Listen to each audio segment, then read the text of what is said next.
बौद्धिक प्रोटेक्शन के दिए वो मैदान में उतर आते हैं, नई नई मनगढ़ंत स्टोरियां गढ़ाते हैं, नए नए तर्क देते हैं, और आतंकवाद के खिलाफ अगर किसी ने आवाज उठाई वो जैसे देश का दुश्मन है, कॉम्युनर है, हिटलर है, न जाने कौन कौन से डिक्शनरी के शब्द हैं उसको निकाल के आते हैं। मित्रों, वो डरते हैं जो अपनी छवि के लिए मरते हैं।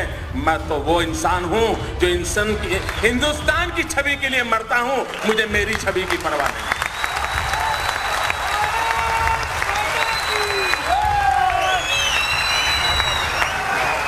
क्या करना है इमेज को दोस्तों? किसके लिए इमेज? फुलमालाएं पहनने के लिए?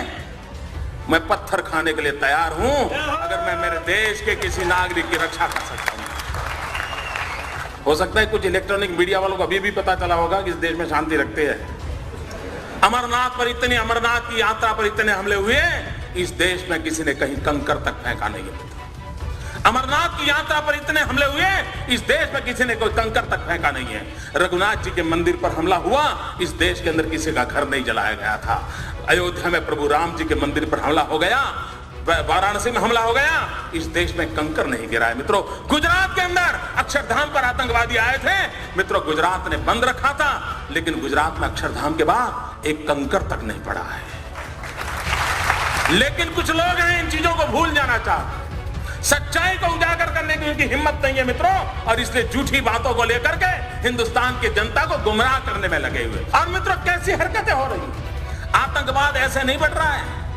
आतंकवादियों के हौसले उतने बुलंद नहीं हैं जितने कि हम जितने रास्ते तैयार कर देते हैं जो आतंकवादियों को चलने काम आ रहे हैं। मुझे बताइए, गुजरात के अंदर एक इशरत जहान नाम की लड़की को, आतंकवादी लड़की को, हमारी पुलिस के साथ एनकाउंटर हो गया। अब उसको मार गिराया। आपको मालूम होगा, वो दिन याद कीजिए, सारे दुनिया के 5 स्टार एक्टिविस्ट मोदी पर टूट पड़े थे साहब कि एक नौजवान लड़की को मार दिया, निर्दोष लड़की को मार दिया, गोली से भून दिया। ये खुद आतंकवादी है, यहां तक चले गए। इतना ही नहीं मित्रों, इस प्रदेश के अंदर 5 स्टार एक्टिविस्ट, कुछ मीडिया के मित्रों ने उसे एक बहुत बड़ी शहीद के रूप में उसकी जनाजा निकाला था। चद्दर चढ़ाने चले गए थे, चद्दर चढ़ाने चले गए थे, और एक पार्टी के नेता 1 लाख रुपया देकर के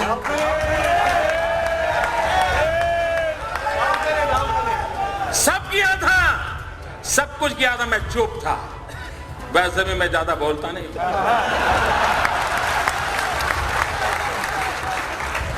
मैं सही जगह पर, सही भाषा में, सही समय पर बात करने का आदमी।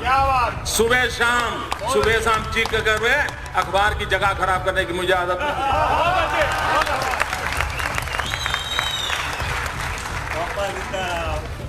दो प्रकार के नेता होते हैं दोस्तों। कुछ नेता हैं जिनको सिद्धि में विश्वास है, कुछ नेता हैं जिनको प्रसिद्धि में विश्वास है।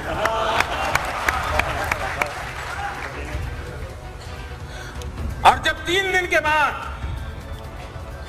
ग्वाजा टाइम्स, जो लश्कर ए तोयबा का एक मुखपत्र है, उसने एक आर्टिकल लिखा, पाकिस्तान में आर्टिकल छपा कि हमें शान से गौरव हो रहा है कि इशरत जहान जैसी एक लड़की ने हमारे मकसद को पूरा करने के लिए अपने आप बलि चढ़ा दिया। जब पाकिस्तान में, तब जाकर के चुप हो गए।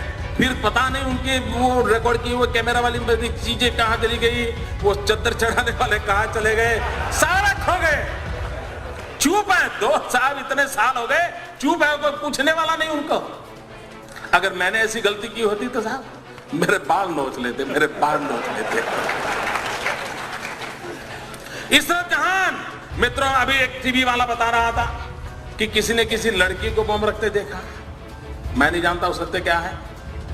लड़कियों का उपयोग हुआ था। जिस दिन गुजरात ने इशरत जहान के एनकाउंटर में हत्या की, अगर महाराष्ट्र की पुलिस जाग जाती तो शायद ये लड़कियां बम रखने के लिए मैदान नहीं होती। लेकिन आपको परेशानी है, आपको निर्णय करने नहीं है, आप डरते हो। मित्रों, ये घटनाएं होती है जब ऐसी बयानबाजी होती है, इस प्रकार के जनाजे निकाले जाते हैं, चद्दरें उड़ाई जाती हैं, 1-1 लाख रुपया चढ़ाए जाते हैं, तब जाकर के आतंकवादियों का हौसला बुलंद हो जाता है कि यार कुछ तो अपने रिश्तेदार यहां हैं, अपना काम चल जाएगा। हो गया। क्यों देश को गुमराह कर रहे हो? और मैं देश के बुद्धिजीवियों को कहना चाहता हूं, क्या यह गुनाह नहीं है देश के साथ? क्यों उनका हिसाब नहीं मांगा जाता है? अगर मोदी गुनाह करता है तो आपको अधिकार है, और मैं सामने से कहता हूं अधिकार है, आप मेरी खाल उतार लीजिए, लेकिन देश के हित में और लोग जो पाप कर रहे हैं उनसे भी तो देश को प्रशिक्षित कीजिए। क्या ये दायित्व तो नहीं है हमारा? मैं इन कलम के धनियों को कहना चाहता हूं, देश की ये मांग है। मित्रों, अभी आसाम के चुनाव हुए, आसाम के चुनाव के अंदर जिसने आसाम को लहूलुहान कर दिया वो उल्फा ओपनली कांग्रेस पार्टी को चुनाव जिताने के लिए समर्थन में मैदान में था। उल्फा जो आतंकवादी एक्टिविटी करता है, जो निर्दोषों को मारता है, किडनैप करता है, आप उसको चुनाव के अंदर आपका राजनीतिक फायदा हो रहा है, इसलिए उसका आप किस मुंह से आतंकवाद के खिलाफ लड़ोगे? मित्रों, बिहार में चुनाव हुआ, यूपीए का एक घटक दल वो चुनाव के अंदर एक मेहरबान को लेकर के चुनाव सभाओं में घूमते थे। क्यों घूमते थे? क्योंकि उसका दिखावा बिन लादेन जैसा था। बिन लादेन जैसा दिखता है, ये बिहार में लोगों को दिखा करके वोट मांगे जाते थे। मुझे कल्पना कर सकते हो मित्रों,